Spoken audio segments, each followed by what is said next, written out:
An Easter message from the government: stay at home and let's not undo the success of social distancing. Let's not undo the gains we've made. Let's not waste the sacrifices so many people have made. We mustn't give the coronavirus a second chance to kill more people and to hurt our country. One Minister, Robert Jenrick, defends his actions after travelling 40 miles to deliver food and medicine to his elderly parents. Boris Johnson's partner, Carrie pays tribute to the NHS after the Prime Minister is moved out of intensive care. And the country again comes together to clap for our carers. Good morning. Are you due a refund or a voucher for your cancelled holiday? Well, the rules are pretty clear. You are due a refund. But as some travel firms refuse to pay back customers, I'll speak to the head of the trade body, ABTA. And good morning. The Scottish FA has announced a further delay to the Scottish football season, so it won't start again now until the 10th of June at the earliest. Good morning, Borida. Celebrating the heroes who are keeping Britain moving. We're going to meet the lifeguard who swapped the beaches of South Wales for the bins. What was it like for you where you were last night around 8 o'clock? The sound of applause has been heard on streets across the UK. Millions of people taken to their doorsteps to show their appreciation for key workers. It is, of course, the third time it's happened since the coronavirus outbreak. Let's have a look how it felt last night with Tim Muffet. Noisy, passionate, our new weekly ritual. This is Lissenden Gardens Council Estate in North London. Very, very important. They're our lifesavers. They're the heart and soul of this whole world. The NHS, all the frontliners, down to the dustmen. You can't fault any of them. They're great. Love them all. Neighbours that are not well, a bus driver friend of mine died. It's really important. They're doing such a fantastic job. So you're a doctor. How does this feel? What impact is this having? It's wonderful. It's a great boost and a sign of the country being united. It's fantastic. Really great. So this is the third time we've clapped for carers, but 3 weeks in, any idea that enthusiasm or participation levels might have dropped? Well, not here. Massively important. It's the only way we can show appreciation because we've been locked in.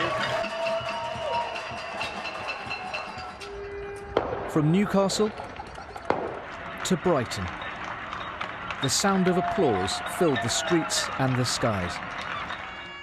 Off the coast of Falmouth, horns replaced clapping, but the sentiment was the same. 200 miles off the coast of Aberdeen, workers on this oil and gas platform also wanted to say thank you. Politicians and police in Dorset and on London's Westminster Bridge. Servicemen and women posted abroad didn't want to miss out. The 1st Fusiliers battle group are currently serving in Estonia.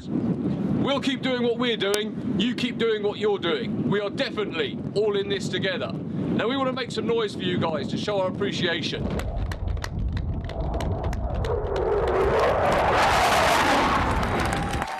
And across the UK, NHS workers who were able to came out to savour the moment.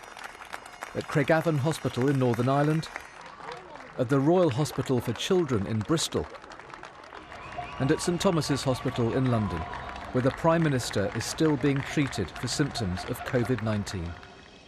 The disease which has transformed so many things, Thursday nights being just one of them. Tim Muffet, BBC News. It does genuinely raise a smile, Yes. doesn't it, in what are, for a lot of people, some very, very difficult circumstances. With some images and sounds of people across the UK coming out to clap for carers and the NHS, as they have done now for 3 successive Thursday evenings.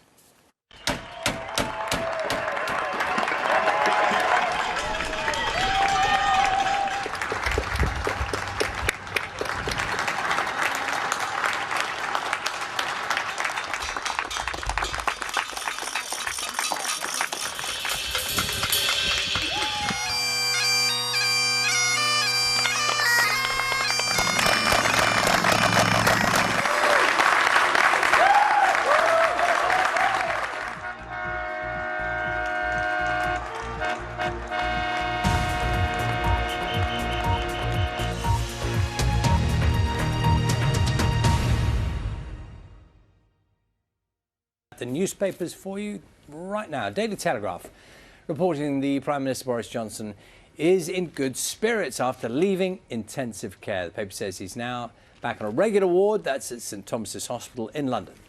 It's a make-or-break weekend, according to the Mirror, which says that falling infection rates are offering hope, but warns that we should not be tempted to break the rules, the physical distancing rules, this bank holiday. The Daily Mail claiming the Cabinet Minister, Robert Jenrick, has broken the lockdown rules twice by travelling to his second home, his constituency home, that is, and also a drive of 40 miles to visit his parents. He says he was delivering essential supplies and maintained social distancing. Online, The Guardian has tributes to the NHS doctor Abdul Mahmood Chowdhury, who's died from coronavirus. This was just weeks after he'd appealed to the Prime Minister to provide medical staff with more protective equipment.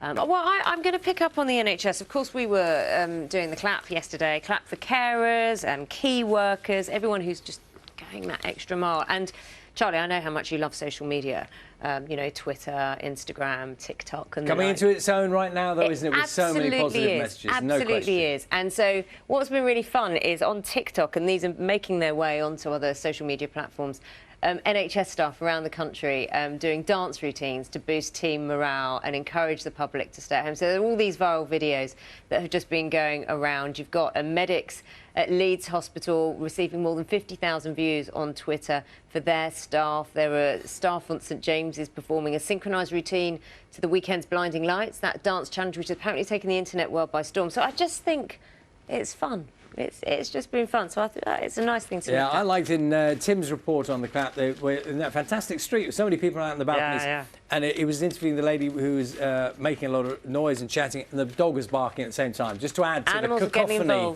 of sound. So, of course, we've been hearing at 8 o'clock last night, people came outside to clap for the carers. 8 o'clock on a Thursday, bit of a tradition now. And at Twickenham Stadium, indeed, have a look at this. On the pitch, they paid their own tribute and support to the NHS to mark the moment. The turf at Twickenham Rugby Stadium was changed to a message of support, with Chief Executive Bill Sweeney saying there are no crowds at the home of England rugby right now, but the sound of a nation applauding the NHS workers is as loud as any rugby crowd.